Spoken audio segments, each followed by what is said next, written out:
Assalamualaikum warahmatullahi wabarakatuh. Anak-anak, hari ini kita akan melanjutkan pelajaran bahasa Indonesia kita. Pak Anwar berharap kalian semuanya berada dalam keadaan sehat walafiat.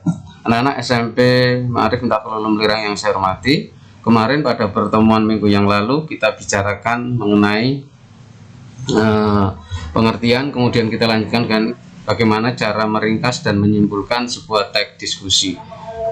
Hari ini kita akan melanjutkan pelajaran kita pada pertemuan yang ketiga berkaitan dengan penyajian teks diskusi.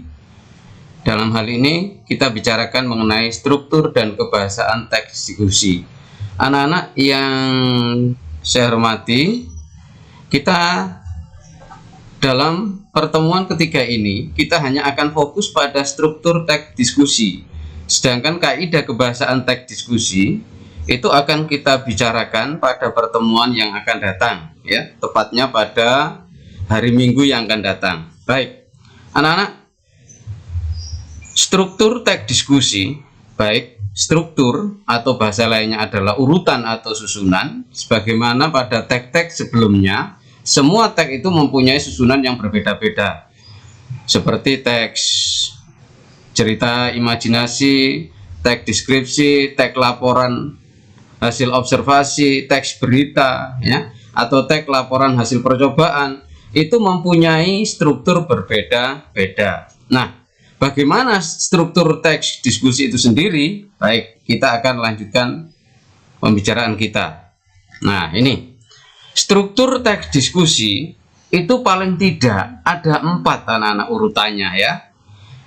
Apa saja Pak Anwar? Yang pertama adalah isu, ya, isu atau masalah yang harus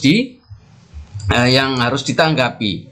Memang kata isu ini punya konotasi bermacam-macam. Kalau konotasi yang negatif atau konotasi yang kurang baik, isu itu bisa diartikan sebagai berita yang belum tentu kebenarannya. Tetapi dalam hal ini, isu dalam struktur teks diskusi itu adalah masalah, pendapat, ya, persoalan yang harus segera diselesaikan atau masalah yang harus segera ditanggapi. Itu adalah isu. Kemudian struktur yang kedua adalah argumen. Argumen itu alasan. Tentu dalam sebuah isu, masyarakat atau kita itu pasti terbelah. Ada yang setuju atau bahasa lainnya pro, tetapi juga ada yang kontra, menolak. Tetapi mereka yang masing-masing mempunyai argumen setuju itu pasti mempunyai alasan. Demikian juga mereka yang punya alasan menolak terhadap isu tersebut, dia pasti juga mempunyai alasan yang bisa dipertanggungjawabkan. Nah, dari isu kemudian isinya, ya, didiskusikan dalam diskusi, dalam rapat itu tentu ada argumen pro dan argumen kontra. Nah, dari akhir diskusi itu tentunya harus ada sebuah simpulan. Nah, kemarin pada pertemuan yang lalu telah saya jelaskan bagaimana cara membuat simpulan. Simpulan itu adalah pendapat akhir dari uraian sebelumnya, dari pembicaraan sebelumnya. Itulah namanya simpulan. Ada yang menyebut simpulan itu adalah ide pokok atau inti pembicaraan. Itu boleh dikatakan seperti itu. Tapi yang pasti simpulan itu adalah pendapat akhir dari sebuah uraian. Jadi setelah rapat, setelah diskusi, ada argumen pro, ada argumen yang kontra. Kemudian bagaimana kesimpulannya? Berkaitan dengan masalah isu yang dikedepankan dalam diskusi tersebut. Bagaimana anak-anak? Diulangi Pak Anwar, jadi struktur atau urunan teks diskusi. Jadi kalau anak-anak besok disuruh Bapak Ibu guru mengajarnya menggunakan metode diskusi, tentunya harus ada teksnya dulu. Nah, inilah urutannya, teksnya itu. Teks yang akan kita sajikan dalam diskusi tersebut. Urutannya adalah isu. Masalah apa? Umpamanya kebersihan di sekolah kita. Itu sebuah isu. Tentunya ada yang pro dan ada yang kontra. Bagaimana cara mengatasinya? Tentunya dalam pembicaraan itu mereka mempunyai argumen sendiri. Baik, ya, anak-anak, saya lanjutkan. Setelah itu urutannya. Nah, ini Pak Anwar, dalam isu tadi isinya itu apa saja, Pak? Besok kalau saya membuat sebuah tag isu atau dalam di sini ada di buku lain menyebutkan pendahuluan. Nah, ini pernyataan untuk membatasi topik. Misalkan apa? Nah, umpamanya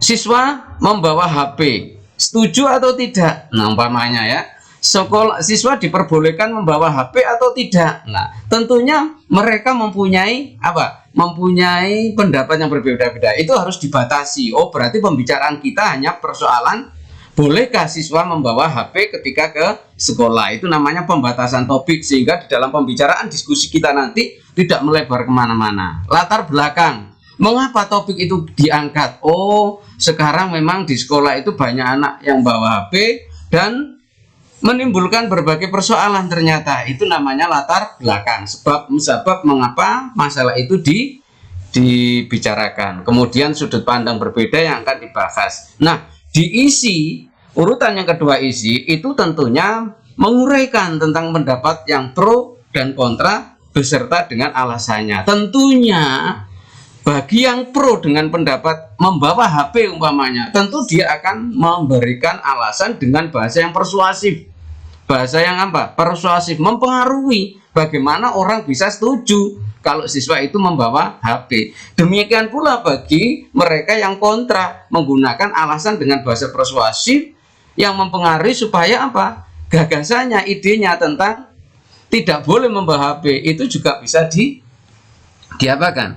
Disetujui dalam diskusi atau rapat tersebut. Yang terakhir adalah simpulan ya, dari uraian di atas disimpulkan. Kalau begitu bagaimana? Oh, mungkin simpulannya apa? Siswa diperbolehkan bawa HP, namun dengan catatan apa umpamanya? Oh, HP yang demikian, atau membawa dulu disimpan di sekolah. Ketika ada hal-hal penting keluarga menghubungi bisa digunakan lagi. Itu namanya simpulan. Saya kira itu anak-anak. Nah, ini ada tag disajikan Pak Anwar beberapa ada sebuah tag dengan judul kebiasaan minum teh baik atau buruk. Nah, ini namanya isu, masalah yang harus ditanggapi. Tentunya nanti ada yang mengatakan baik, tetapi juga tidak menutup kemungkinan ada yang berpendapat bahwa minum teh itu buruk. Nah, terserah. Dari tag ini nanti coba kalian uraikan. Ini soal ini LKS yang harus kalian kerjakan. Disediakan Pak War sebuah tabel ya. Kamu telah tag di atas, kemudian tentukan mana pendahuluannya, mana argumen pro, argumen kontra, dan simpulan. Di sini kamu isi, tidak perlu ditulis paragrafnya, tapi sebutkan saja. Oh, yang masuk dalam isu atau pendahuluan itu paragraf 1 sampai berapa misalkan. Jelas anak-anak ya? Saya kira jelas. Demikian pertemuan kita kali ini. Materi ini disarikan Pak Nur dari buku-buku yang sudah ada, buku bahasa Indonesia kelas 9. Kemudian yang ditulis Bapak Agus Triyono, kemudian juga buku kelas 9 untuk SMP dan MTS yang ditulis Ibu Iki Astianingsih, yang terakhir modul PKP berkaitan dengan teks diskusi yang ditulis Bapak Ibrahim Soleh. Anak-anak, demikian, terima kasih atas perhatiannya. Selamat belajar. Jangan lupa silakan dikerjakan tabel tadi ya, kemudian wabri ke Pak Anwar. Terima kasih. Diakhiri Pak Anwar. Assalamualaikum warahmatullahi wabarakatuh.